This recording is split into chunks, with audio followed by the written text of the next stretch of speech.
Hello parents, मी doctor Smita Patil. बाळाचा आहार हा कसा असावा? जन्मानंतर 6 महिन्यापर्यंत फक्त आणि फक्त आईचे दूध द्या.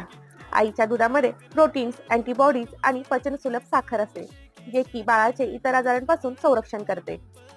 6 महिन्यानंतर बाळांना सॉलिड फूड देण्यास सुरुवात करा, ज्यामध्ये तुम्ही मऊ भात, डाळीचं पाणी, भाज्यांचं सूप देऊ शकता. या काळात बाळाची एनर्जी आणि न्यूट्रिशन नीड वाढते, त्यामुळे केवळ दूध हे पुरेसे होत नाही. 1 वर्षानंतर बाळाला कुटुंबासारखाच आहार द्या, परंतु आहारामध्ये कमी तिखट आणि कमी मीठ आणि पौष्टिक असलेले पदार्थ द्या. बॅलन्स्ड डाएटमुळे वजन वाढते, मेंदूचा विकास होतो आणि पचन सुधारते. आणि सर्वात महत्त्वाचं म्हणजे बाळाला नवीन अन्न देताना थोडं थोडं द्या, ॲलर्जीची लक्षणं बघत. ही माहिती आवडली तर व्हिडिओला लाईक करा, शेअर करा आणि अशाच बाळांच्या आरोग्यविषयक माहितीसाठी चॅनलला सबस्क्राईब करायला विसरू नका.